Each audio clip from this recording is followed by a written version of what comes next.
Hi, good morning.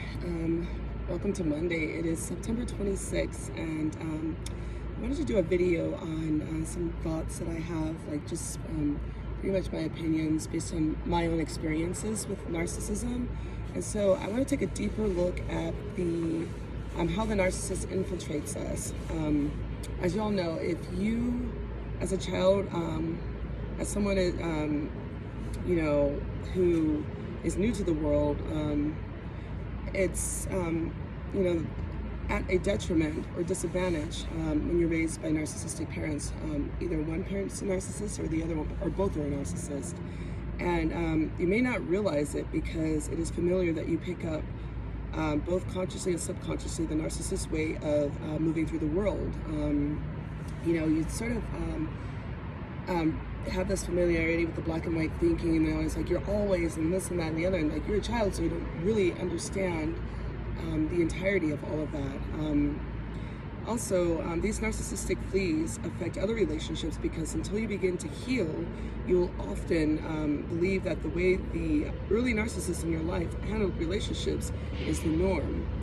And I've had this experience. I've had people, especially when I was really young, in my 20s, tell me how my behaviors or my way of thinking was maladaptive. So I actually learned through constructive feedback from people that were a lot more evolved. And so I had to really do some introspection, which is something that I'm very fortunate to have, because true narcissists, they don't introspect, they don't look at the, go deep inside as to why they are behaving this way. Some main areas in which the narcissist may have blunted your reality manifests itself in seeking external validation. So, like I said, these are narcissistic fleas. So you end up picking up things such as people pleasing, which works for narcissists because, well, they want you to, they need people that are going to co-sign on their BS and, get their needs met through other people. They use us like tools, and it becomes very exhausting because you start to notice when you have resentment because you notice the relationship is one-sided. And, you can, and this is more like, when you have, because you're constantly walking on eggshells when you're a kid. So like if you have narcissistic parents, like I know from my mom, she had like 4 faces. And so I never knew, because she was kind of unpredictable, which one was going to be the abusive one. Like I grew up with social workers, so when she would come off the streets after being on drug binges, she'd beat us for moving too slow, just for breathing, for existing. And so I used to have to wear a lot of long sleeve shirts and pants because I had open lacerations all over my body, and we had to constantly lie to the social worker so that she didn't know that my mother had been around.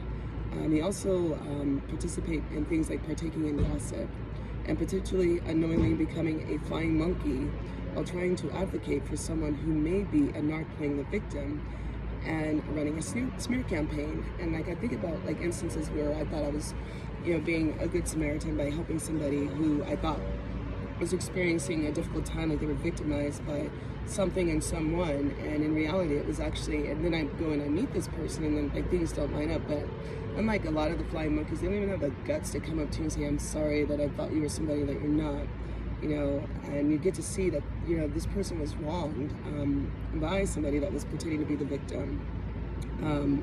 And then another thing is being aligned with, or misaligned with your own values, which is usually due to a poor sense of self. So when you're raised by narcissists, you often have a poor sense of self. You don't really have an identity because you're used to people projecting what they think you are. Because the narcissist always has a role for everybody in their life.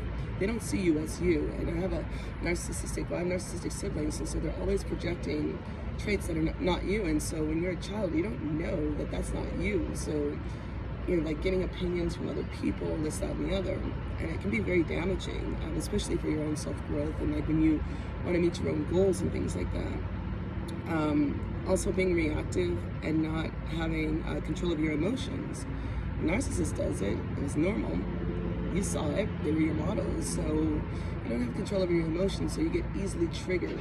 And that's something, once you start healing, that you start to work on. It's like learning how to control your emotions a lot better and not fly off the handle, and come to a place where you realize where to cut yourself off from where another person begins. Like those emotional boundaries are very important. Also using passive aggressiveness to get your needs met, for fear of not being able to get them met in any other way. When I was a kid, we were never really allowed to ask for anything directly. We had to use manipulation and passive aggressiveness. And then when I got in my adult life, I started to realize that people don't like that. And so I, was observant enough to know that the things that I was taught and the models that I had during childhood weren't really healthy. And so, every day is important in this journey, because it's lifelong healing thing, because there's things that are so subconscious that you don't even realize. And these are just a few examples. I'm sure you guys have more. When you are unhealed, you show up narcissistic and often self-absorbed. Your boundaries are blurred and you are vulnerable and impressionable to others. When you have the negative narcissism in yourself, when you heal, is what I really meant to say, the negative narcissism in yourself, your empath and compassion greaten, while also repelling narcissists. So that's all I have for you guys.